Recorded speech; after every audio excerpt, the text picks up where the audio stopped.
What an awesome day this has been. I'm like kind of blown away by the quality of all of this content and how amazing you all are.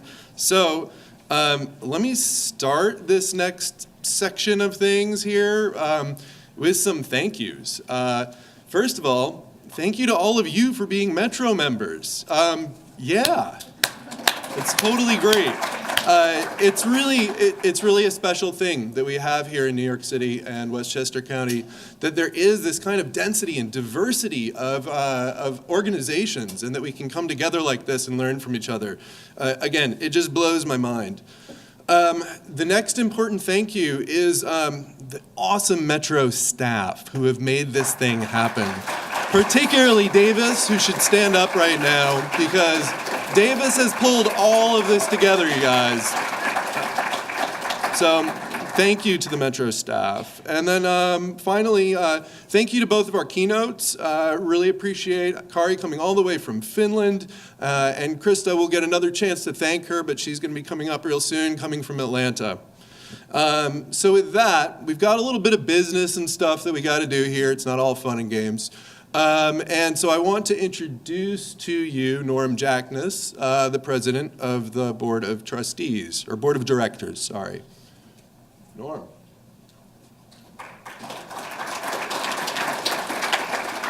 Thank you. I guess I have to lean in too here. Okay, thank you. I'm glad to see you all here. These events get better every single year, the board is obviously very much in favor of having Metro as kind of being the center of innovation for the library world, serving not just New York, but the rest of the world. And I'm just amazed by the quality and the learning that's been available about innovation in this metropolitan area and beyond.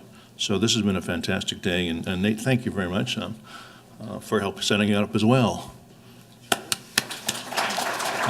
As you know, under our new executive director, Nate Hill here, we've been trying all kinds of new programs, one of which, a number of which you have heard about and will be hearing about more, like the fellowship program. And we hope that at least people will participate in that and help define how it can help serve all of you. We've obviously also particularly proud of the role we've played in the Empire State Network as part of the DPLA, because obviously, that has implications going on for the rest of the century. And I think Metro has really played a key role in helping make that a success in New York. And there are, 200,000 records now available through that. And we continue to work on things. I'm not going to go through all of them. That's where Nate will come in, and he'll tell you a little bit more when he gets up here for a longer time. But I just would add that we are now working both locally with the Brooklyn Public Library and beyond that with the Stanford University libraries on email archiving issues and privacy rights. So you can see that Metro is doing whatever it can to pull in resources and ideas that will help you all do your jobs better. So that's very briefly. I'm not going to go into a lot more of that, but obviously the board is very proud of what everybody on the staff of Metro is doing and Nate Hill's new leadership, and frankly, what all of you are doing, as a number of you have showed off today. I'm going to wrap it up with, unfortunately, the business part of this meeting. You may not realize it, but you are actually voting members of Metro.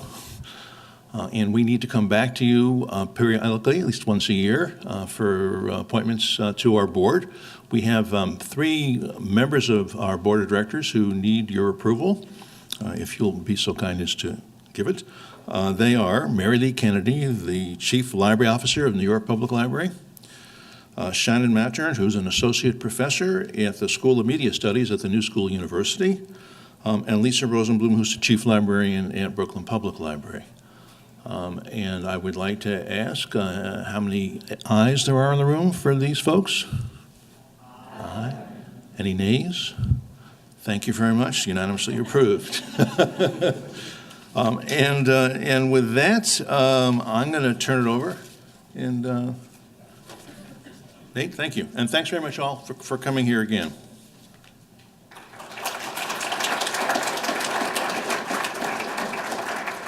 Hey, everybody. So what I'm going to do is I guess I'm basically going to run you through some data points from the last year to give you an idea of where we're at and what's been going on. As you know, I've only been here for half of that year, so I'm just learning all this and catching up and really just enjoying getting to know you and getting back to the New York library community. You should have all received our annual report. We sent that out, and it's got a kind of fresh new look, and we're excited about that. Of course, I want to thank the state of New York for their continued support of everything we do. Yay. This is very important. Let's see. On the numbers side of things, we began the year with net assets of $4,578,000 and ended the year at $4,562,658. In review of the year, we have 250 member organizations right now. It's amazing. We have around 280 My Metro members. And I should highlight some of the new members, the organizational members from the last year, including the Rockefeller Archive Center. That's awesome. Holland Society of New York, the Carnegie Hall Archives, the BAM Archives, and the Asian American Art Center. So we're growing. We keep on growing and getting bigger and stronger and better, which is a beautiful thing. Let's see.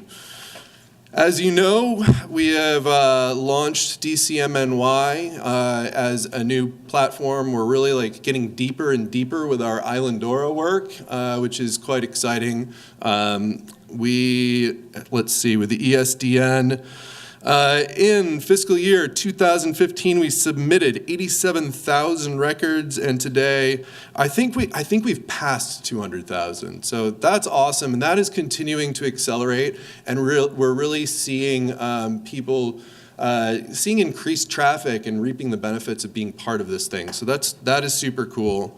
I won't get deep about culture in transit, but that's been a wonderful success, and there was a session on it today, so I don't want to sort of speak over the great work that those folks have been doing, but that rolls on. In the last year, we've had 87 workshops. People, from what I understand, you all love our workshops.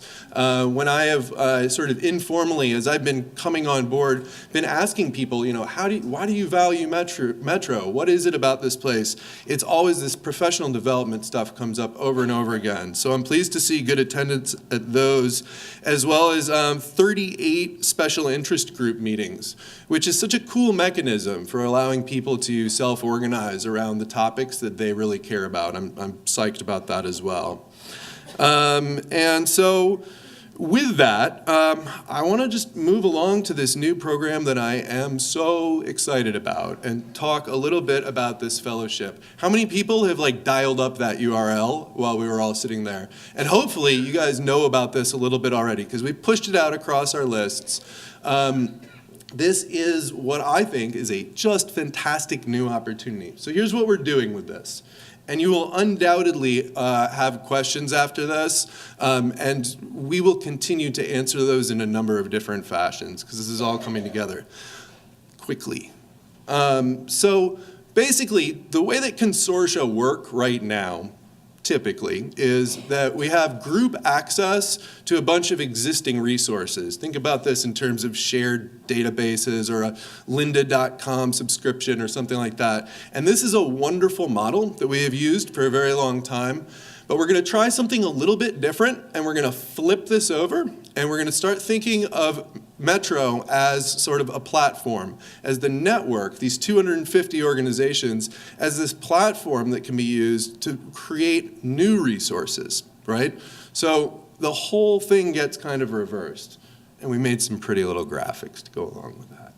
So the way that this thing is going to work is we want to start with something called the reverse pitch. This is something I stole from the sort of entrepreneurial community in Nashville and Kansas City, where, how many of you have been to a small business pitch night? one of these things where people get up and they've got like 5 minutes to sell their idea, then somebody, it's sort of like a Shark Tank kind of thing, something like that, right? And you got to sell that idea, and like 99% of the time, they're kind of stupid ideas that are not grounded in reality, right? It's this like innovation within a vacuum thing that is just like totally silly. So we don't want to waste time with that. And what these folks did in Tennessee and over in Kansas City is they reached out to the sort of major corporations in their area and said, what are some of the problems that you guys have? We could just have this like, pitch thing and set people loose, but what if it was like grounded in the reality of problem statements? And so that's what we're going to try to do for the Metro community. Starting on February 1st, you're going to be able to go to that metro.org/fellowship address, and you're going to be able to submit something that might be a bit quirky about your setup at your library or archive. Your problems of practice that you can submit, it could be 3 sentences of just like, this little service kind of stinks and it doesn't quite work. Or it could be something really deep, right? And we're going to put all of these things together, and we're going to have this sort of grid, right, where we're listing all these things. And it'll be open so that people can comment on these things, so that we can tweet them out, and we can really surface all of the possibilities that are out there. And the beauty of this is that Metro sits in this sweet spot where we work kind of like between the lines, right? So I don't know if this actually works as an optical illusion without the high contrast, but are you guys familiar with this optical illusion where the black dots sort of start to appear in there? Well, this is sort of a visual metaphor for what we're trying to do with this thing. So after we have all of these problems of practice gathered and we start to do some work on the back end of this, looking at how we can work across organizations to solve similar problems, that's when we open up this call for fellows. And this fellowship is no joke. This is a 9-month-long fellowship, 3 people, and it is a $50,000 stipend for those 9 months. That is like a pretty solid stipend for one of these things. So what we'll do is we'll start taking on these proposals, and we'll start evaluating them against the real problems of practice so that we actually are selecting who these individuals are. They're going to be getting in between the lines, in between the blocks, right? And they're going to be making real change. So what I really want from all of you in the first part of this is to participate. You will see this call come out on all of our social media channels and everything else on February 1st. You can participate at all levels within your organization and jump in here. Help us steer this to be something that is as valuable for you as I believe that it can be. So that's my pitch. And I hope that you guys are going to get excited.